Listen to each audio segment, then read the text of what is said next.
Vivimos en una época en la que las notificaciones en la pantalla parecen más fuertes que los susurros de nuestras propias almas. El año 2025 nos ha enseñado a tomar decisiones con rapidez, a seguir el ritmo, a captar las noticias antes de que se conviertan en hechos. Pero a pesar de esta corriente, hay algo obstinadamente silencioso y simple. El cuerpo y el corazón aún buscan significado, y es allí, en la respiración cansada y la repentina sensación interior, donde Dios a veces habla. No es una sensación ni magia, es el camino de la atención plena. Cuando hablamos de señales físicas, no nos referimos a talismanes ni señales que revelan automáticamente el futuro. La Biblia no nos enseña a adivinar, sino a escuchar. La palabra de Dios toca a todo el ser humano, mente, voluntad, sentimientos y cuerpo. Nuestros corazones ardían dentro de nosotros, dicen los discípulos de Emaús, y lo reconocemos cuando la verdad se convierte no solo en un pensamiento sino en vida. Cuando el profeta oye un aliento quieto, no un trueno sino silencio, entendemos, a veces la presencia no llega por la fuerza sino por la paz. El cuerpo no es entonces el enemigo, sino un instrumento de escucha. Nuestro objetivo no es sustituir la razón por las emociones, ni hacer teología de los estados de ánimo. Al contrario, aprender a distinguir entre lo que nos habla de miedo y lo que es una llamada a la verdad, lo que es agotamiento y lo que es gracia que nos impide dar el paso en falso. En un mundo donde es fácil mirarnos a nosotros mismos, Dios nos recuerda, mira a tu hermano, mira el camino que te presento. A veces esta voz se percibe como una opresión en el pecho ante la mentira, a veces como lágrimas inesperadas durante la oración, y a veces como una paz que supera nuestros cálculos de riesgos. Por lo tanto, seguiremos el camino de las 7 señales, no como un último recurso, sino como una invitación. Nos ayudarán a detenernos, a llamar a las cosas por su nombre, y a elegir una vida más brillante que ayer. En cada señal, residirá nuestra libertad y nuestra responsabilidad, sin fatalismo, sin culpar a las señales. Si algo te duele en el cuerpo, consulta a un médico. Si algo en el corazón te aprieta, consulta a Dios. Ambos caminos son necesarios y no se contradicen. ¿Por qué es importante ahora? Porque nuestro tiempo es verboso y ansioso. Necesitamos un oído entrenado que distinga entre el ruido y la voz. Se necesitan pasos sencillos y humanos, bajar el ritmo, no avergonzarse de las lágrimas cuando limpian, y no temer una advertencia interior cuando nos aleja del mal. Este es el comienzo de una vida transformadora. Escuchar, distinguir, responder. Y de la sorpresa surge la confianza. La Biblia muestra que Dios habla no solo a la mente, sino a todo el ser humano. La palabra de Dios es viva y eficaz, penetra el corazón, y saca a la luz las intenciones. Heb 4:12. Y esto no es una abstracción. Cuando la verdad nos toca, la sentimos con el cuerpo. El Señor mismo se hizo carne. El Verbo se hizo carne, JN 1:14. Por lo que no sorprende que la señal de su cercanía, a veces tenga una dimensión física. Muchas veces y de muchas maneras, Dios habló a los hombres. CF. Heb 1:1-2, y ahora habla en Cristo, en la Escritura, en la conciencia, en los acontecimientos y a través de su prójimo. Sin embargo, es importante no confundir la señal con un capricho o una fatiga. El discernimiento es el arte de preguntar no, ¿siento algo?, sino, ¿a dónde me lleva esto? Lo que conduce al amor, la esperanza, la justicia, la gratitud y la sinceridad tiene las características del consuelo de Dios. Aquello que nos encierra en nosotros mismos, que incita al orgullo, la prisa, la condenación y la huida de la verdad, es más bien una oscuridad interior que debe ser expuesta. La Escritura nos aconseja, probar los espíritus, 1 JN 4:1, y examinarlo todo, retener lo bueno, 1 Tera2 5:21, porque no toda emoción intensa es la voz del cielo. Hay comprobaciones sencillas. ¿Coincide la experiencia con la palabra, con el decálogo, el sermón de la montaña, el mandamiento del amor? Produce los frutos del Espíritu, mansedumbre, paz, paciencia, bondad, cf. Gal 5:22. Hay sabiduría de lo alto, pura, pacífica, modesta, misericordiosa, cf. Street 3:17.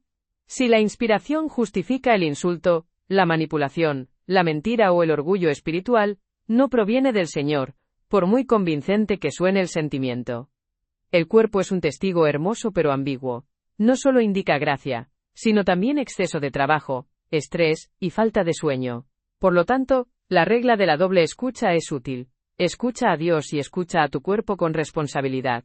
Si la opresión en el pecho reaparece, consulta a un médico. Si se te llenan los ojos de lágrimas, dales espacio en la oración, pero también analiza lo que está sucediendo en tu vida. Un diario de notas breves te ayudará a ver las conexiones recurrentes entre los eventos, la oración y los sentimientos. Hablar con una persona de confianza, un pastor o un director espiritual, te ayudará a ver dónde es fácil confundirse a solas. También hay un orden práctico de discernimiento.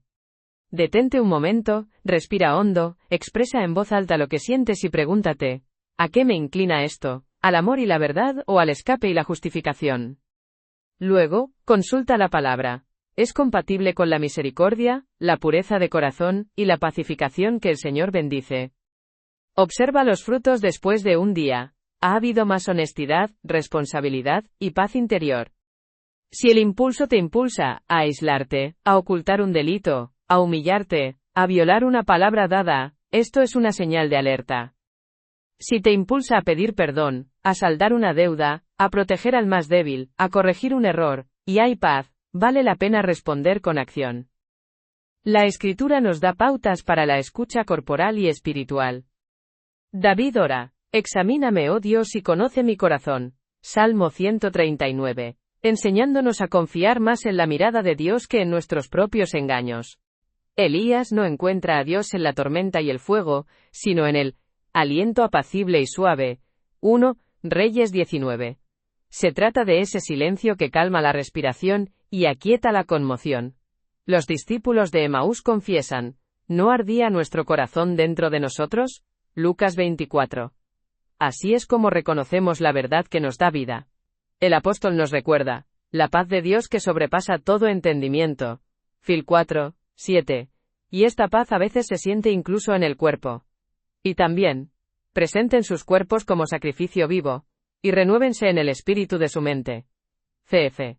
RM 12, 1-2. Dios usa toda nuestra humanidad para guiarnos a la luz. Por eso, tomamos las señales corporales en serio, pero no con ingenuidad. No reemplazan la escritura, la oración, la razón ni la responsabilidad, sino que solo indican dónde la puerta ya está abierta. Dios habla de tal manera, que podemos responder con amor. Hay una experiencia que la gente describe casi de forma idéntica.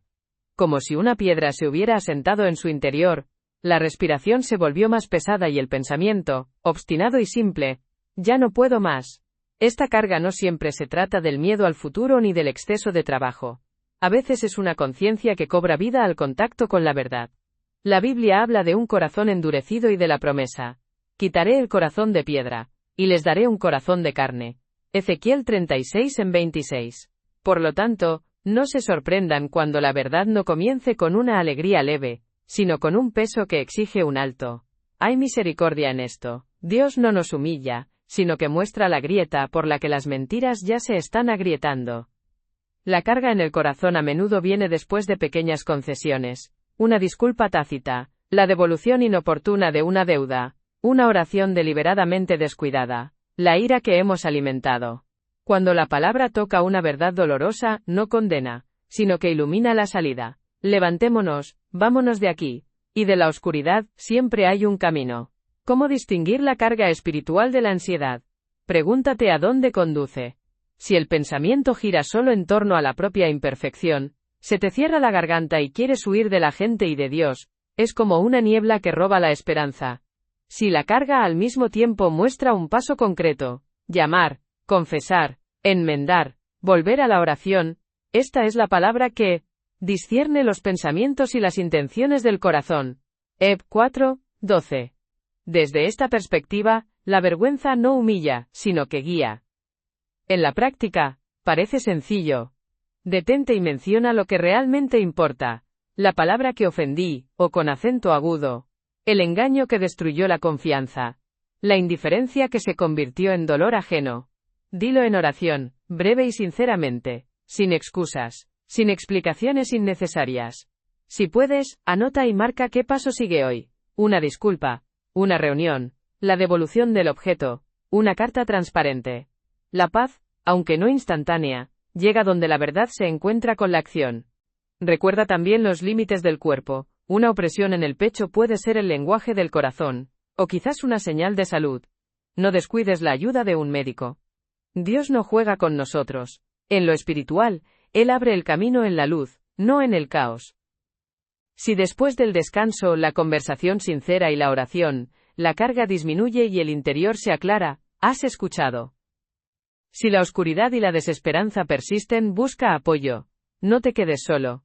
Y una cosa más, no conviertas la culpa en señales.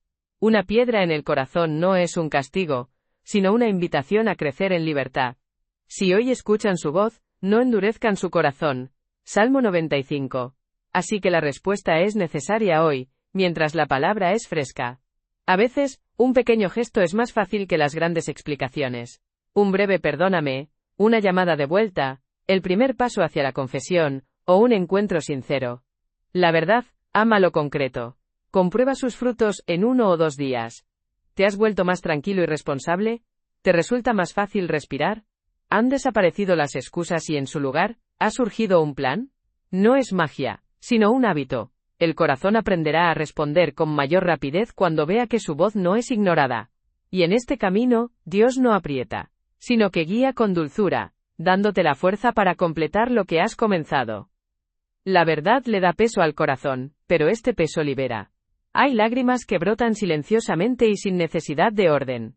Aparecen durante la oración, el canto, la lectura de las escrituras, junto a la ventana, a solas, o junto a alguien que sufre.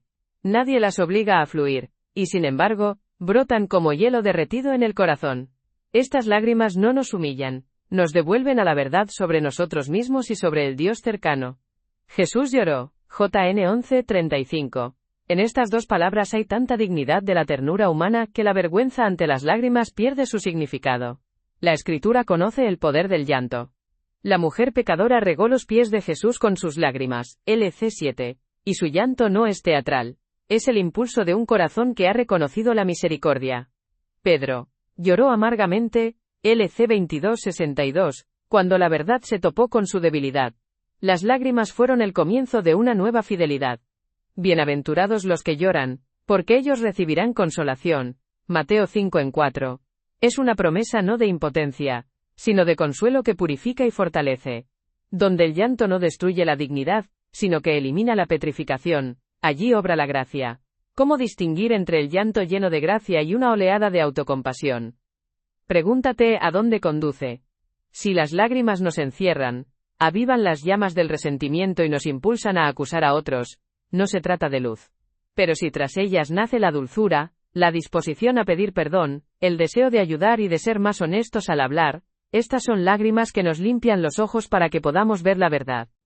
A menudo, la paz llega con ellas, serena y constante, como un respiro tranquilo después de una tormenta. La práctica es sencilla. Cuando las lágrimas lleguen, no las dejes escapar rápidamente. Siéntate con la espalda recta, y respira lentamente 2 o 3 veces.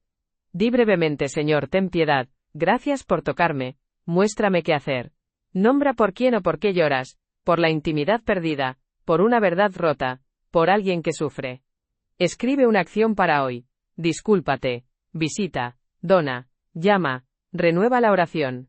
Las lágrimas canalizadas hacia el bien se convierten en un camino, no en un círculo. Al mismo tiempo, ten cuidado con la manipulación, tanto la tuya como la de los demás. No todas las lágrimas son sinceras. A veces nos acostumbramos al drama que facilita la responsabilidad. El llanto compasivo no reemplaza las acciones, las ilumina. Si alguien lo está pasando mal, no le pidas que se avergüence de sus lágrimas ni te apresures a sermonearlo. Es mejor estar presente, darle agua, escuchar, orar, con una simple frase. La misericordia es un lenguaje que los ojos recién lavados entienden. Recuerda los límites. Las lágrimas también pueden ser la voz del trauma, el agotamiento y la depresión. Si el llanto dura mucho tiempo o provoca impotencia, quita el sueño y el apetito. Busca ayuda de un especialista.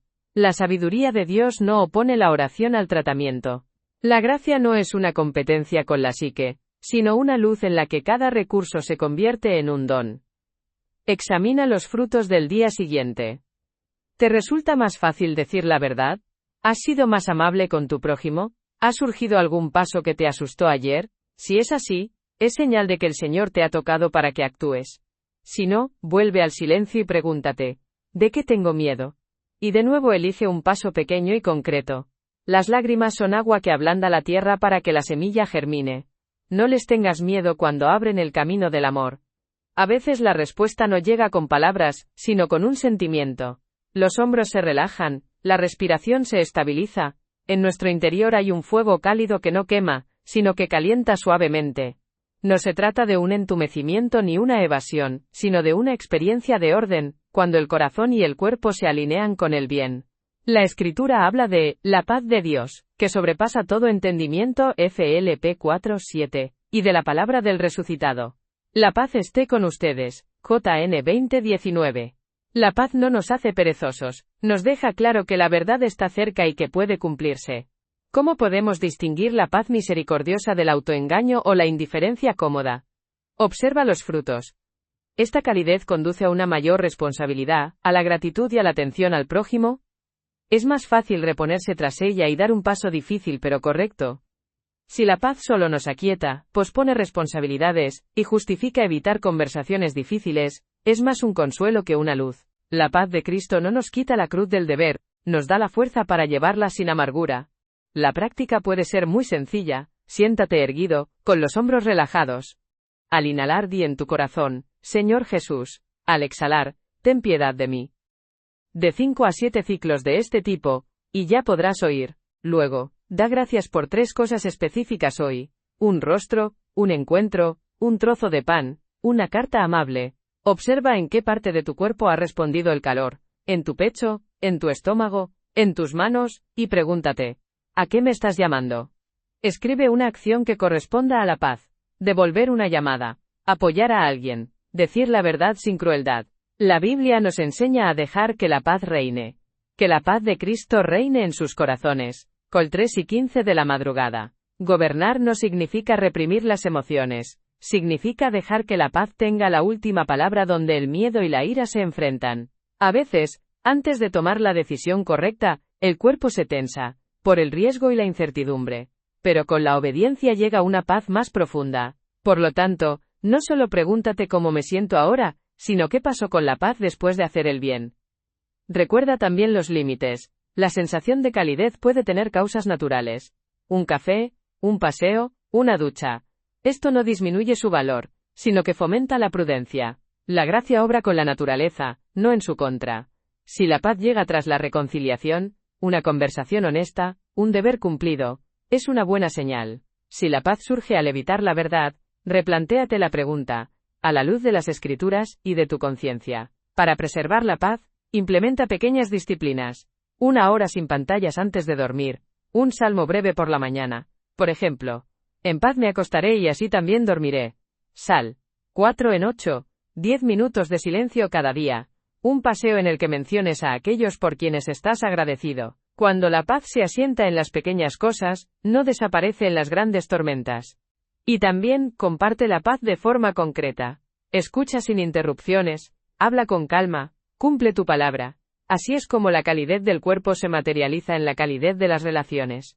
La paz no huye, sino que guía. Hay momentos en los que todo se congela por dentro.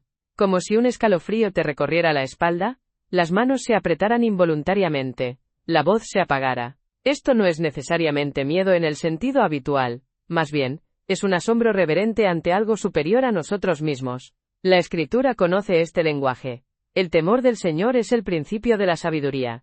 No es una parálisis, sino un despertar cuando el corazón de repente ve que pisa tierra santa. En ese momento, no desaparecemos. Al contrario, nos iluminamos sobre el peso de cada palabra y acción.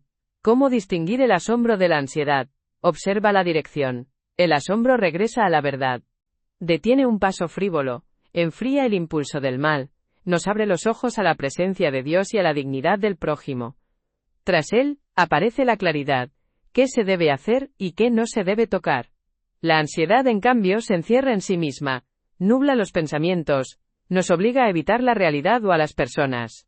En el temblor hay pureza y modestia. En la ansiedad, ruido y una mirada dispersa. Trabaja en tu salvación con temor y temblor. Se trata de responsabilidad, no de pánico. Hay escenas naturales de esta experiencia. Ante una declaración falsa, te tiembla la mano de repente, y comprendes. Es imposible. Durante una discusión, una palabra está a punto de herir, y justo entonces un ligero temblor detiene tu lengua. Eliges el silencio en lugar de la humillación. O estás en un templo, se escucha una oración silenciosa, y tu corazón tiembla, no por miedo al castigo, sino por la cercanía que exige pureza.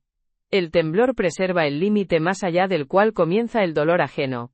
La práctica es simple. Cuando aparezca el temblor, no lo extingas apresuradamente ni lo conviertas en pánico. Respira 3 veces seguidas, pon los pies en la tierra, siente apoyo.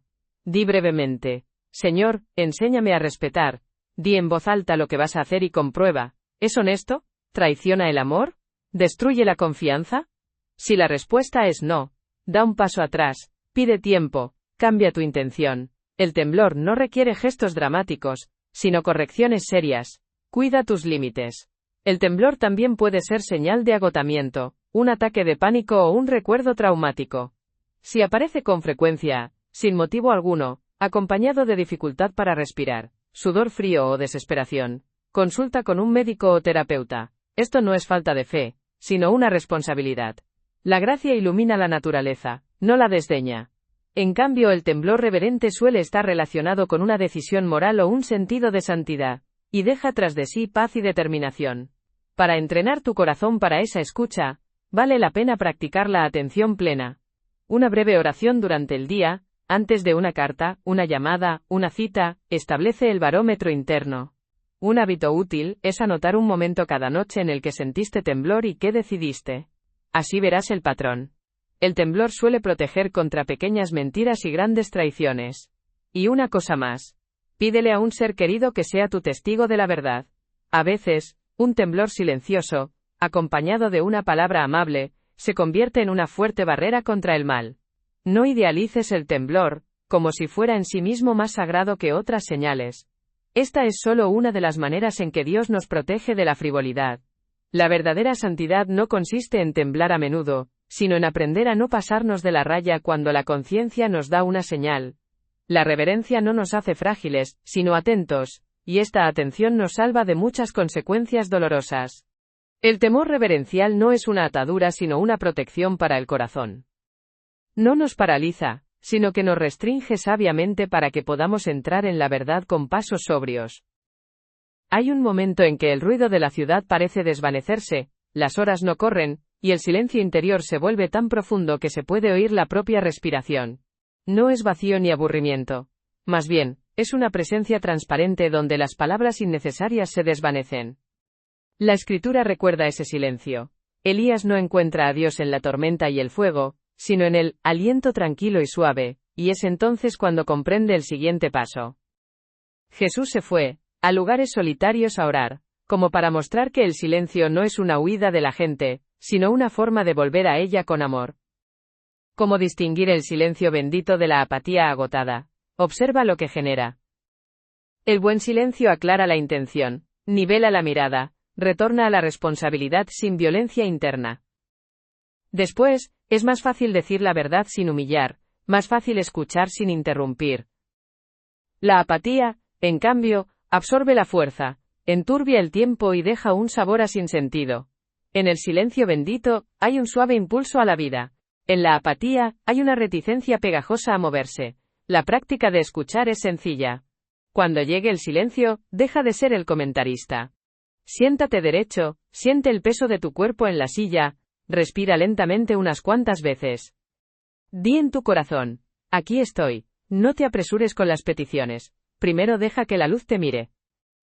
Luego, menciona una pregunta que realmente importe hoy, y déjala en este silencio, como un grano en la palma de tu mano.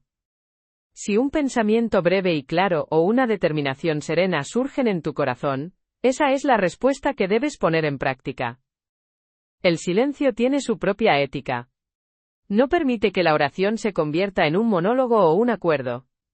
Sacude nuestros ¿por qué no yo? ¿Y para mí qué? Y regresa a verdades simples: ser agradecido, ser honesto, cumplir tu palabra, apoyar a quienes te rodean. En el silencio, es fácil ver una pequeña mentira que se ha convertido en un hábito, y es allí donde nace la fuerza para empezar poco a poco. Tras una pausa así, incluso las conversaciones complejas suenan más fluidas, porque son menos egoístas. También hay límites que debemos respetar. El silencio no es una herramienta para evadir. Si usamos nuestro tiempo para no pagar una deuda, o no ser responsables de lo dicho, no es gracia, sino evasión. Y viceversa, cuando, tras un breve silencio concentrado, vas a pedir perdón al médico o escribes la carta necesaria, es un verdadero fruto. Al día siguiente comprueba si ha habido más claridad, si ha disminuido la irritación, si ha vuelto el gusto por el trabajo. Así es como el silencio supera la prueba de la verdad. El ritmo ayuda.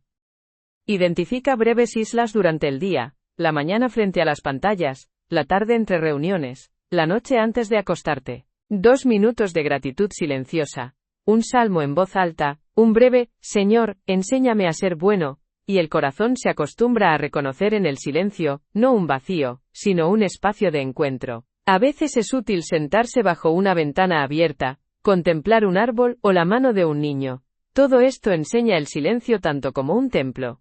¿Cómo reaccionar ante el silencio? Elige el paso más pequeño y honesto. Si surge el pensamiento de llamar y hacer las paces, llámalo ahora, no prepares discursos. Si deja el aparato y escucha, ponlo boca abajo, míralo a los ojos. Si vuelves a la oración, abre el salterio y lee un párrafo, no una maratón heroica.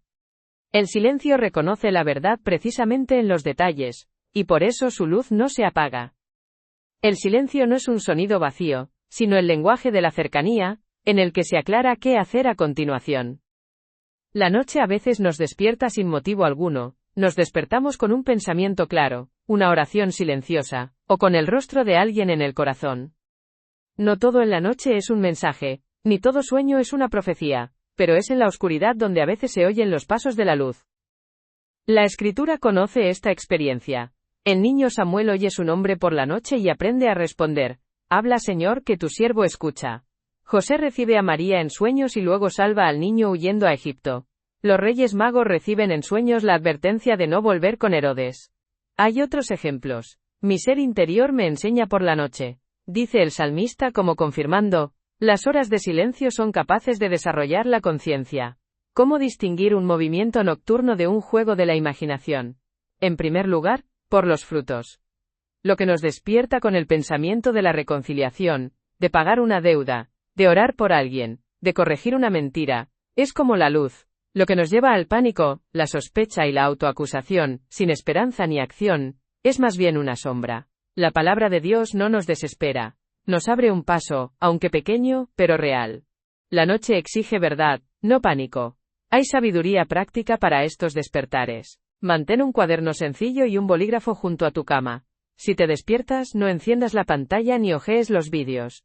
Siéntate en el borde de la cama. Respira lentamente unas cuantas veces. Di una oración sencilla. Señor, estoy aquí. Escribe 1 o 2 frases. La hora en que lo sentiste. ¿Por quién o qué te preocupa? ¿Qué pensamiento te trajo el sueño? Si es el rostro de una persona, susurra su nombre y bendícela brevemente. Luego recuéstate de nuevo y confía tu paz a Dios. En tus manos encomiendo mi espíritu. Por la mañana, a la luz, examina tus pensamientos nocturnos. Abre las escrituras que enseñan misericordia, verdad y humildad.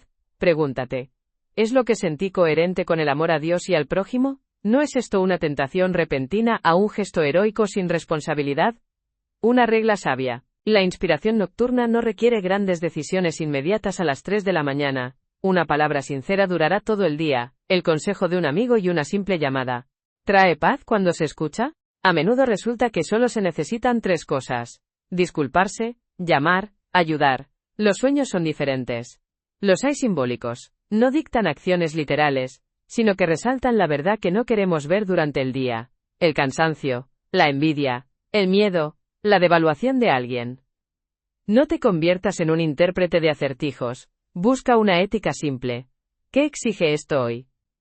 También hay sueños que nacen del exceso de trabajo, las pantallas hasta tarde, el café, las noticias inquietantes. Entonces la mejor respuesta es un régimen, menos estímulos antes de acostarse, una oración suave y agua tibia. La gracia no compite con la higiene de la vida. Es importante recordar, Las pesadillas, los despertares frecuentes con palpitaciones, la dificultad para respirar, y el insomnio también son señales de agotamiento o trauma. En estos casos, necesitamos un médico, un terapeuta y el apoyo de la comunidad. La fe no anula la preocupación. Dios no quiere que confundamos los síntomas con la culpa. Nos guía hacia la luz, donde toda ayuda es un regalo. ¿Qué hacer cuando alguien en particular te preocupa por la noche? Ora brevemente y por la mañana escribe o llama: ¿estás en mis pensamientos? ¿Cómo estás? A menudo, esto basta para abrir la puerta a la conversación o al apoyo. Si por la noche sientes una fuerte advertencia sobre tu deshonestidad, no te escondas tras un "solo fue un sueño", sino pide una cita y di la verdad. Si pienses en un regalo, apoyo o donación, hazlo con discreción. Ten cuidado y limita los límites de las grandes decisiones. No cambies de profesión, no rompas el vínculo, no firmes acuerdos arriesgados por impulsos nocturnos. Deja que el día confirme la noche. Pide 2 testigos, las escrituras y una persona honesta. La luz resiste la prueba. Los despertares nocturnos son puertas, no pasillos. Por ellos entra una voz silenciosa, llamando a un pequeño bien hoy. Hay momentos en que el cuerpo nos falla antes que la mente. Levantarse, contestar el teléfono, escribir un breve perdón, tocar la puerta que ha permanecido en silencio durante mucho tiempo. El corazón late más rápido. Las palmas de las manos se calientan. Se siente un nudo en la garganta. Y sin embargo, nace en nuestro interior una clara sencillez. No dar explicaciones, sino dar el primer paso. Este impulso suele surgir después de la oración, en el silencio del templo, de camino a casa del trabajo, a veces en medio del bullicio cotidiano. No requiere grandes discursos. Requiere la valentía de un solo gesto honesto. ¿Cómo distinguir un impulso bondadoso de un sentimiento de culpa o de dependencia del estado de ánimo ajeno? Observa la dirección y los frutos. Un impulso brillante conduce a la verdad. Admitir tu parte de culpa, devolver lo arrebatado, empezar a escuchar sin defensas, dar espacio al dolor ajeno, después, aunque no de inmediato, surge la paz y la firmeza para no repetir lo mismo. En cambio, la falsa coerción te lleva al autocastigo, rompe tus propios límites, promete lo que no puedes cumplir, confunde la reconciliación con la sumisión a la injusticia. La gracia nunca te exige renunciar a tu dignidad. La práctica es sencilla y muy concreta. Si surge el impulso, no esperes el momento perfecto. Di brevemente: me duele lo que pasó. Me arrepiento de mi parte. Quiero enmendar el daño. Sin peros. Sin acusaciones, ni sutiles indirectas sobre la culpabilidad de la otra persona. Escucha la respuesta. Si el segundo paso es enmendar el daño, pregúntate directamente: ¿qué sería justo? Escribe el acuerdo. Cumple un pequeño punto hoy. La sencillez infantil a menudo sana donde las largas discusiones solo duelen más profundamente. Hay límites que protegen la verdad de la reconciliación. No te reconcilies a expensas de la verdad. La reconciliación no significa ocultar el delito ni deslindar la responsabilidad de quien causó el daño. En relaciones peligrosas, el primer paso será la seguridad y la ayuda de la comunidad, los profesionales, la ley. Solo entonces habrá una conversación sobre la recuperación o una separación honesta. Del mismo modo, no dejes que el perdón se convierta en una señal conveniente para repetir el mismo mal. La misericordia no se opone a la justicia. Pide verdad sin venganza. A veces la otra persona no está lista. Guarda silencio, se retrae, responde con frialdad. Acepta esto como parte del camino. La reconciliación no es un proyecto de un día. Has hecho lo que dependía de ti, y eso ya es un cambio. Sigue orando por el bien del otro. Mantén la puerta abierta, pero no la fuerces. Cuando llegue el momento oportuno, una palabra dicha sin juzgar, encontrará la manera de abrirse camino. Hay pequeños pasos que mantienen viva la llama. Haz una lista corta de las personas con las que deseas la paz y bendice a una cada día. Aprende a escuchar sin excusas durante al menos 5 minutos. Paga las deudas no cuando te convenga, sino en cuanto surja la oportunidad. El hábito de la pequeña fidelidad prepara una gran reconciliación, como la tierra suelta prepara un lugar para el grano. Acuérdate también de ti mismo. A veces necesitas reconciliarte con tu propia historia. Aceptar lo perdido. Llamar error a un error. No dejarte envenenar por el sí tan solo. Esto no es egoísmo, sino honestidad, que devuelve la capacidad de amar a los demás sin enojo oculto. La confesión ayuda en este caso. Una conversación franca con alguien que no disminuye la verdad ni aumenta la vergüenza. La reconciliación siempre es más fuerte que un insulto. Cuando el impulso corporal te llame a dar el primer paso, no lo ahogues con planes ni miedo. Elige un movimiento hoy, una carta sin excusas, una llamada sin reclamos, una puerta a la que llamar sin exigencias. Aunque la respuesta sea modesta, habrá más aire en tu corazón. Y en ese espacio, algo que cambia tu vida madura silenciosamente, la libertad de no repetir el ayer. Ahora todo converge en un solo movimiento. Escuchar, discernir, responder. Las 7 señales no son un catálogo de sensaciones, sino una invitación a un camino concreto que comienza hoy, donde te encuentras. No busques una escena grandiosa. Elige el paso honesto más cercano y dale sin ruido innecesario. Los cambios no surgen de un salto, sino de un ritmo, y el ritmo consiste en pequeñas fidelidades. Comienza la mañana con un breve sí, una respiración lenta, una oración sencilla, un versículo de la palabra, y una decisión de encarnar la verdad en los días, hacer una llamada, pagar una deuda, estar atento a los que están cerca. Comienza la tarde con una breve pausa, 3 respiraciones regulares, la pregunta, ¿hacia dónde me lleva mi movimiento ahora? Si te has desviado, regresa con suavidad. Termina la noche con un examen de conciencia. ¿De qué estoy agradecido? ¿En qué me mentí? ¿Qué corregiré mañana? Agrega una breve oración por la persona a quien Dios me recordó durante el día, y calma tu corazón con simple confianza. Busca una comunidad cada semana, la iglesia, un grupo hogareño, una conversación sincera con un mentor. Un fuego solitario se apaga rápidamente, arde con más intensidad con los demás. Dedica tiempo al descanso y la contemplación, para que el servicio no se convierta en una forma de escapar de ti mismo. Elige un servicio pequeño que te devuelva al amor concreto. Visitar, llevar a alguien en coche, enseñar, cocinar, hacer una ofrenda silenciosa. No compitas, solo sé fiel en las pequeñas cosas. Cuida tus límites y tu cuerpo. Dormir, comer sano, hacer ejercicio y las visitas honestas a un especialista no son competidores de la oración, sino aliados. Haz una promesa a alguien de confianza. Una vez a la semana, relata brevemente en una frase qué hiciste en respuesta a lo que escuchaste. Crea hábitos de ancla, un salmo en tus labios, silencio antes de responder, un sincero perdóname cuando cometiste un error. La obediencia pequeña construye libertad cada día. Ahora, aquí tienes algunas respuestas a objeciones comunes. No siento nada. Y no tienes que sentirlo todo el tiempo. La fidelidad no es lo mismo que la emoción. Empieza con la acción, y tu corazón se fortalecerá. Tengo miedo de equivocarme. Dios obra con humildad. Consulta la palabra de las Escrituras, el consejo de una persona honesta y los frutos de la paz. Y luego da el paso. No hay tiempo. De hecho, no hay prioridad. Elimina lo innecesario y habrá espacio para lo principal. Ya lo intenté y no funcionó. No se empieza de cero. La experiencia marca la pauta. La caridad fortalece. Elige un hábito durante 7 días y no lo compliques. Y cuando surja la duda, vuelve a la simplicidad. Respira con calma, nombra la verdad, elige la bondad.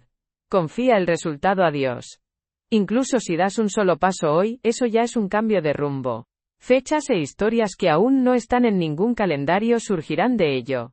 Oración. Dios, enséñanos a escucharte con el corazón y el cuerpo. Danos la paz que no huye de la verdad, las lágrimas que purifican, el temblor que protege los límites y el impulso que lleva a la reconciliación. Bendice nuestras mañanas y nuestras noches, nuestras palabras y nuestros silencios, nuestras debilidades y nuestros pequeños pasos. Sana a quienes sufren, despierta a quienes están cansados, levanta a quienes han caído. Que la fidelidad de hoy se convierta en la semilla de la alegría del mañana, y que tu luz brille en cada decisión que tomemos. Amén.